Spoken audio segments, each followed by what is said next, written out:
Хамт олончтой баярлалаа. Монголын маркетингийн холбооноос нийгмийн хариуцлагын хүрээнд жижиг дунд бизнес эрхлэгчдэд зориулан маркетингийн зөвлөгөө өгөх өдрөлөг зохион байгуулах гэж байна. Бизнес эрхлэгчид үйлчилгээгээ хэрхэн сайжруулах, борлуулалтаа өсгөх аргууд зэрэг мэдээллийг авахаас гадна мэргэжлийн маркетингийн зөвлөхөөс ганцаарчлсан зөвлөгөө авах боломжтой юм а. Энэ сэдвээр ярилцахаар студид бид бүхэн Монголын маркетингийн холбооны ерөнхийлөгч Инх Баясгалан ороод байна. Арай бид үгэрье. Сайн байна уу? За тэгэхээр жижиг дунд бизнес эрхлэгчдийн хувьд бол одоо маркетинг гэдэг, менежмент гэдэг бол хамгийн чухал зүйл нь шүү дээ. Тэгэхээр үүнтэй холбоотой мэдээллийг нэг дараас бол авах боломж бүрдэж байна гэж ойлгох юм байна. Энэ өдрлийн хамгийн гол чухал зүйлийг нь та эхлээд хэлэхгүй юу? За тэгье. Монголын маркетингийн холбооноос 6 дахь жилдээ энэ худалдаа ажилтны тахимтай хамтраад жижиг дунд бизнес эрхлэгчид нарт маркетингийн, брендингийн зөвлөгөө өгөх энэ өдрөлгийг бол зохион байгуулж байна. Тэгээд 30 орчим зөвлөхүүд яг 300 одоо жижиг дунд бизнес эрхлэгч нарт зориулсан энэ одоо арга хэмжээгээ зохион байгуулж байгаа. Тэгээд Монголын эдийн засагт одоо гол хувь нэмрээ оруулж байгаа, татварын бас нэлээдгүй хэсгийг бүрдүүлж байгаа, ажлын байрыг бий болгодог. Тэгээд энэ уул уурхаан бус эдийн засгийг хөгжүүлж байгаас ингээд хамгийн чухал одоо салбар маань бол энэ жижиг дунд бизнес эрхлэгч нар байгаад байгаа. Гэхдээ эдгээр маань ингээд цаашаа олон улсын зах зээлд гарах бүтээгдэхүүн үйлчлэгээ хөгжүүлэх тал дээр бол яг энэ брендингтэй холбоотой, маркетингтэй холбоотой одоо асуудал бол тулгардаг. Нийт одоо Улаанбаатар Монгол улс даяар одоо бүртгэлтэй бизнес эрхлэгч нарын 97% нь бол өөрөө жижиг дунд бизнес эрхлэгч нар байна. Яг нийт хүн амын 70% нь өөрөө бас энэ жижиг дунд бизнес одоо энэ салбарт бол ажиллаж байна. Тэгэхээр энэхүү арга хэмжээгээр бол бид нар 3 хэсгээс бүрдсэн одоо энэ хагас өдрийн арга хэмжээг зохион байгуулах гэж байна 5 сарын 20-нд. 3 хэсгээс гэж энэ ямар хэсэгтэй вэ те бүтцээ. Нэгдүгээрт бол энэ яг сонирхолтой одоо сэдвүүдээр бид нар илтгэлүүдийг бэлдсэн байгаа. За жишээлбэл маркетингийн хамгийн сүүлийн үеийн тренд юу болоод байгаа те. Тэдгэрийг яаж одоо жижиг дунд бизнесүүд маань ашиглаж болохыг. За AI гэдэг одоо энэ технологийн дэвшилттэй холбоотой, дижитал маркетингтэй холбоотой, за вебсайт, онлайн орчинд хэрхэн борлуулалтаа нэмэгдүүлэхтэй холбоотой сэдвүүд бол одоо нэлээд газар авчлаа. Дээр нь маркетингийн стратеги төлөвлөгөөгөө яаж гаргах вэ гэдэг дээр бол одоо сонирхолтой ихтгэлүүдийг бол жижиг дунд бизнес эрхлэгч нар маань сонсох боломжтой. За хоёрдугаарт энэ ганцаарчлсан зөвлөгөө авах хэсэг байгаа. Яг 30 зөвлөхүүд маань өөрсдийнхөө одоо 2 цагийг хандивлаад жижиг дунд бизнес эрхлэгч нарт 10-аас 20 минутын юм ганцаарчлсан зөвлөгөө өгөх юм байгаа. Эдгээр хүмүүс нь болохоор энэ маркетингийн салбартаа одоо томоохон албан тушаал эрхэлд одоо хаштаг групп компани маркетингийн захирлууд байна, ихтэй сургуулийн профессоруд байна, маркетингийн холбооны удирдах зөвлөлийн гишүүд.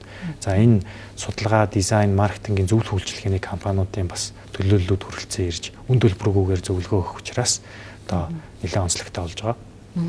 Тэгэхээр ганцаарчлсан зөвлөгөө мэдээлэл өгнө гэдэг бол өөрөө бас их чухал зүйл шүү дээ, тэ. Бизнес болгон за жижиг дунд үйлдвэрлэл болгон өөрөөсөө гэсэн салбартай, салбарын онцлог, за бүтээгдэхүүний онцлогоос шалтгаалсан яг гоё одоо шинэ тренд болж байгаа мэдээллийг авах боломж нь мөрдөж байгаа юм байна тий. Тэгээд бид нар нэг удаагийн арга хэмжээ ингээд жилдээ зохион байгуулад дуусах биш. Энэ Монгол улсын энэ эдийн засгийн доктортой хөгжилтэй холбоотой энэ жижиг дунд бизнесийн экосистемийг бүрдүүлэх зорилгоор бас нэтворкинг хэсгийг бол бас гаргаж өгч байгаа. За тэр нэтворкинг хэсэг нь бол яг хилцүүлэг хэсэг дээрээ жижиг дунд бизнес эрхлэгч нар маань бие биенийхээ туршлагыг сонсоод за мэдлэг мэдээлэлээ хуваалцах нэг хэсгийг энэ жил бол бид нар нэмж өгснөөрөө одоо онцлог болж өгч байгаа. Өмнөх жилүүдийн хувьд бас хэр өөрөө өгөөжтэй болж байна. За ойролцоогоор одоо өнгөрсөн 5 жилийн хугацаанд бол бид нар 1000 гаруй жижиг дунд бизнес эрхлэгчид нарт бол зөвлөгөө өгсөн байгаа. Тэгэхээр уул уурхайн салбарын одоо форум экспонууд шиг бол бид нар бол ингээд маш өргөн хүрээнд бол их боломжгүй яг 300 жижиг дунд бизнес эрхлэгч нарт л бид нар зөвлөгөө өгөх потенциалтай байгаа. Тэгэхээр эдгээр маань яг тухайн үедээ ирээд зөвлөгөөгөө аваад бизнесээ чадваржуулахтай холбоотой. За тэр дундаа зүгээр нэг Монголын зах зээл дээр бараа бүтээгдэхүүнээ яаж зарах тухай гэхээс илүү одоо зөвлөгөө авах гэж байгаа хүмүүс маань те илүү алсын хараатай энэ Аз номхон далайн зах зээл, хөрш орнуудын зах зээл, тэгээд дэлхийн зах зээл дээр өөрсдийнхөө бараа үйлчлэгийг хэрхэн одоо таниулах, борлуулах, экспортлохтой холбоотойгоор илүү фокуслсан байвал илүү өөр өгөөжтэй болж байгаа.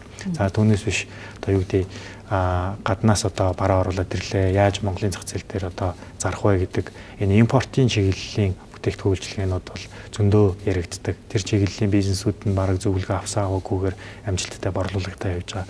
За манай төрийн бус байгууллагын хувьд бол энэ сайн дурын үйл ажиллагааг одоо энэ удирдлагын багийн гишүүдээр зохион байгуулж байгаа.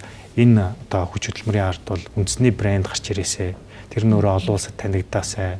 Тэгээд маркетинг гэдэг нь өөрөө бас ингээ хамгийн нэмэн өртөг шингэсэн одоо үн төлбөртэй үйлчлэгээ байгаад байдаг бол энэ уулзалтаараа ирээд бас нэг чиглэлээ олж аваад танилын үрээгээ нэмээд магадгүй хамтрагч компани, судалгааны компани, гүйцэтгэгчээ, зөвлөхөө, эсвэл хөрөнгө оруулагч авах хүртэл энэхүү арга хэмжээнд дээрээ тоглох боломжийг бүрдүүлэх болов уу гэж харж байна.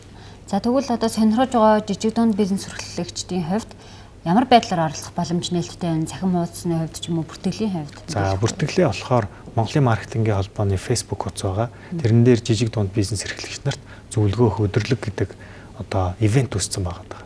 Тэгэхээр энэхүү ивент дээр дарахаар 45,000 төгрөгийн хураамж буюу мандат, цайны завхарлагтай холбоотой, урсгал зардалтай холбоотой тэрхүү одоо хураамжаа төлөөд аль бизнесний бүртгэлээ илгэнэ.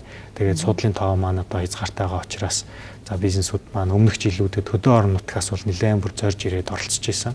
Өнгөрсөн жилийн үед ч гэсэн бид нар дарханд очиж бас тэнд байгаа орон нутгийн бизнес эрхлэгч нарт одоо зөвлөгөөдөө авч явж бас үн төлбөргүй зөвлөгөө хөтөлбөрөөр зохион байгуулсан. Тэгэхээр одоо ингээд жил ирэх тусам цар хүрээ маань өсөж байгаа учраас бизнес эрхлэгч нар маань аль болох одоо 5 сарын 20-нд болох гэж байгаа учраас эртхэн бүртгүүлэхийг бол зөвлөж байна. Яг энэ нэмэн өртөг шингээж байгаа аялал жуулчлалын салбар байна, хөдөө аж ахуйн салбар байна, хөнгөн үйлдвэрлэлийн салбар, цаашлаад энэ хамгийн олон айдаа ажлын байрыг бий болгож байгаа жижиг дунд бизнес эрхлэгч нар маань яг одоо маркетинг гэдэг энэ шинжлэх ухааныг одоо энэ ашиглаад зүгээр нэг сурчлагаа хийгээд одоо жижигхэн нэмэн өртөг шингээх тухай биш, илүүтэй брэнд бүтээх, үн цэнтэй зүйлийг бүтээх. Тэгээд тэндээсээ ингээд ашигын маржинаа нэмэгдүүлэх тал дээр илүү анхаарад ажиллах юм бол Монголын эдийн засагт оруулах одоо нөлөө нь бол одоогоор бол бага хэмжээнд байгаа ч гэлээ ирээдүйд өсөх болов уу гэж бид нар бас хүлээж байгаа. За ойлголаа. Мэдээлэл өгсөн танд баярлалаа. За их баярлалаа. За үзэгчдээ тэгэхээр энэ сарын 20-ны өдөр бол жижиг дунд бизнес эрхлэгчдэд маркетингийн зөвлөгөөг өдөрлөг болох юм байна. За энэ талаар мэдээллийг та бүхэнд дэлгэрүүлэн хүргэлээ. Бусад мэдээллийг та бүхэн бас дахин хуудаснаас авах боломжтой байна.